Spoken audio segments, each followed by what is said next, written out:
गोली क्यों चलाई? सकूते ढाका भी जो था उस वक्त भी उन लोगों ने जिन्होंने डी चौक में गोली चलाई उन पर गोली चलाई। वहां पे आके मुजीबुर रहमान ने जब पूछा कि गोली क्यों चलाई है, आज भी वो सकूते ढाका वाले हालात हो गए हैं। कीड़े मकोड़े हैं, इनको मार दो, इन पे गोलियां चला दो। 17 सीटों वालों को जो हम पे मुसल्लत किया है ये जाली हुकूमत है।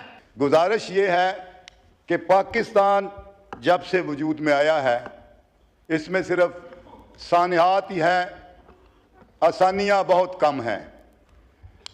आज एपीएस का जिक्र करूं, सकूते ढाका का जिक्र करूं या फिर सानिया 26 नवंबर को डी चौक में जो कुछ हुआ उसका जिक्र करूं, तो इन तीनों चीजों में, इन तीनों सानियात में एक कदर मुश्तरक है कि इसके हर विक्टिम ने पूछा गोली क्यों चलाई।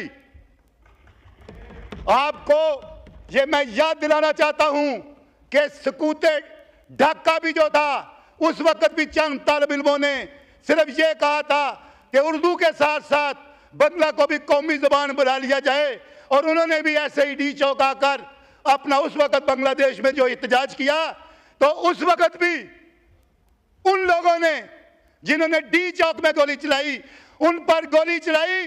तो फिर वहां पे आके मुजीबुर रहमान ने जब पूछा कि गोली क्यों चलाई है, तो फिर वो एक तहरीक बन गई थी। मैं आपको ये बताता हूं कि आज भी वो सकूते ढाका वाले हालात हो गए हैं। सकूते ढाका क्यों हुआ? उस वक्त भी मैंडेट का, अवामी मैंडेट का एहतराम नहीं किया गया था। उस वक्त भी अक्लियत को अक्सरियत में बदलने की कोशिश की गई थी।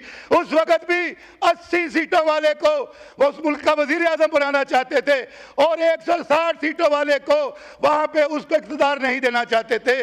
उस वक्त भी आज जैसे इमरान खान जेल में है उसको भी उठाकर पंजाब की जेलों में बंद कर दिया गया था, आज भी वही हालात बना दिए गए हैं। उस वक्त भी उन्होंने अपने हकूक की जद्दोजहद की गई थी और वहां कहा कि कीड़े मकोड़े हैं, इनको मार दो, इन पे गोलियां चला दो। आज 26 नवंबर को भी जब पुरअमन मुहिब्बे वतन शहरी अपने हक के लिए जो आइन गारंटी करता है, क्या डिमांड थी कि 17 सीटों वालों को जो हम पे मुसल्लत किया है ये जाली हुकूमत है। हमारा मैंडेट चोरी हुआ, हमें वापस दिया जाए। 9 मई का आजाद खुद मुख्तार जुडिशल कमीशन बना के इंक्वायरी की जाए, हमारे जो बुनियादी हकूक सलब किए गए हैं उनको वापस किया जाए। ओके, शुक्रिया शुक्रिया। बस अब आप ही के मेंबर को अब टाइम दे रहा हूं, आप उनको भी मौका दें। जी खोले जनाब स्पीकर, प्लीज। जो 26 नवंबर को डी चौक में हुआ, मैं, मेरे सीनियर पार्लियामेंटेरियन है अचकजई साहब की बात की भरपूर तईद करता हूं कि होना तो यह चाहिए था कि इस असेंबली का जब यह सेशन शुरू हुआ था पहले दिन सब मिल के उठ के कहते कि यह बहुत बुरा वाकया हुआ है, इस पे एक कमीशन बनना चाहिए ताकि दूध का दूध और पानी का पानी हो। हम 1 साल से इस असेंबली में 9 माह से बात कर रहे हैं कि 9 मई का जुडिशल कमीशन बनाया जाए। अगर वो बन जाता तो सानिया 26 नवंबर ना होता। अगर हमूदर रहमान कमीशन का उसकी रिपोर्ट शाया होकर और वहां के जो है। शुक्रिया शुक्रिया शुक्रिया। महमूद इकबाल साहब बड़े सब्र के साथ बैठे हुए हैं, 2 मिनट के लिए इकबाल साहब का माइक खोलें। बस अब हो गया ना, इसमें पॉइंट ऑफ ऑर्डर में इतनी तकरीर नहीं होती। अब इकबाल अफरीदी साहब को दिया है जी, चंगेज साहब का खोलें। कहूंगा 30 सेकंड के लिए मैं आईना हूं, दिखाऊंगा दाग चेहरे के, मैं आईना हूं दिखाऊंगा दाग चेहरे के, जिसे बुरा लगे सामने से हट जाए। मैं फिर कहूंगा कि 26 नवंबर पे 9 मई पे हमारे 2 मुतालबात हैं, जुडिशल कमीशन बनाया जाए। हम मगर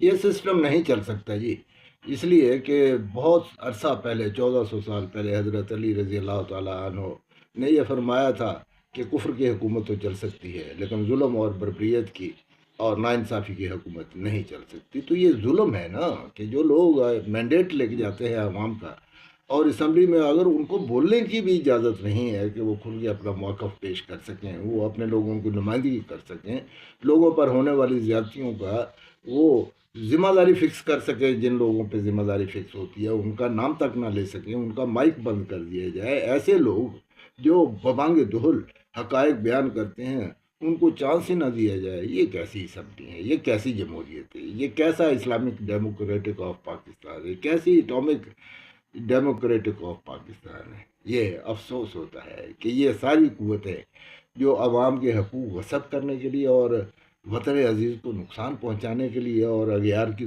غلامی میں دھکیلنے کے لیے کی جا رہی ہیں، یہ کاوشیں اگر ساری مل کے اس کے اینٹی جو جیسا کہ عمران خان کہتا ہے کہ ریفارم ہونا چاہیے، سسٹم کو ٹھیک ہونا چاہیے، لوگوں کو ڈیلیور کرنا چاہیے، لوگوں کو بنیادی حقوق انہیں دینے چاہیے، اسلام قانون اور آئین اس پہ عمل درآمد ہونا چاہیے، بتدریج ہمیں اپنے سسٹم کو ایسی اسکریننگ کر کے اسلامک معاشرے کے قریب لایا جائے، اسلامک سسٹم کے قریب لایا جائے۔ وہ جو طاقتیں جنہوں نے صدیوں جو دشمن سے برسر پیکار رہی، افغانستان جیسے ممالک، ایران جیسے ممالک، وہ بھی تو سروائیو کر رہے ہیں پوری دنیا سے کٹ کے، اور پھر یہ کہ وہی ممالک اگر انہیں یہ چانس مل جائے، آزادی مل جائے کہ وہ اپنی مرضی سے ٹریڈ کر سکے، اپنی مرضی سے تعلقات رکھ سکے بین الاقوامی، تو وہ اتنی زیادہ ترقی کریں، اتنی تیزی سے ترقی کریں کہ وہ چھا جائیں۔ یہی ان کے چھا جانے کا خوف ہی تو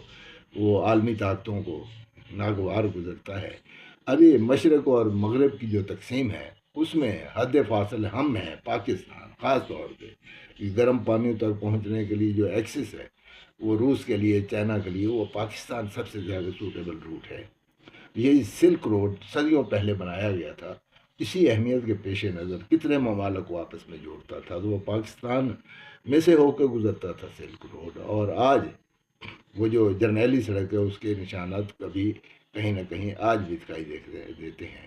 پاکستان میں ایسے منصوبے بنائے گئے جو پاکستان کو بالکل نہیں چاہیے، جو پاکستان کے مفاد میں نہیں تھے، پاکستان کے قرضوں میں بوجھ بنے وہ ادارے، نمائشی ادارے، آج جو ضرورت تھی جن علاقوں سے جس روٹ سے گزرنا تھا اقوام نے، مشرق نے جانا تھا گرم پانیوں تک، ان راستوں کو جان بوجھ کر الٹرنیٹو لمبے روٹوں پہ موٹر ویز بنائی گئی۔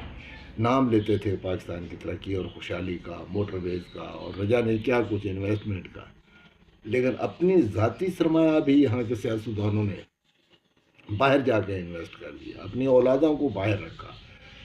یہ سب اس لیے ہوتا رہا کہ آپس میں لڑنے جھگڑنے کی وجہ سے چانسز ملتے رہے جو بہی خواہ نہیں ہیں ملک کے عوام کے، تو انہوں نے پھر اپنی من بازی کی۔ جو اجتماعی سوچ ہے وہ اس وقت جو ہے پاکستان کی یوتھ میجورٹی میں ہے، وہ ایک ڈومیننٹ جو ہے نا تعداد رکھتی ہے، ان کو بالکل لا تعلق کر دیا گیا، اس لیے کہ اگر وہ آ گئے تو یہ سسٹم جو ہے نا اس کا سب سے پہلے وہ تیا پانچا کریں گے، جیسے بنگلہ دیش میں کیا، جیسے سری لنکا میں ہوا، اب شام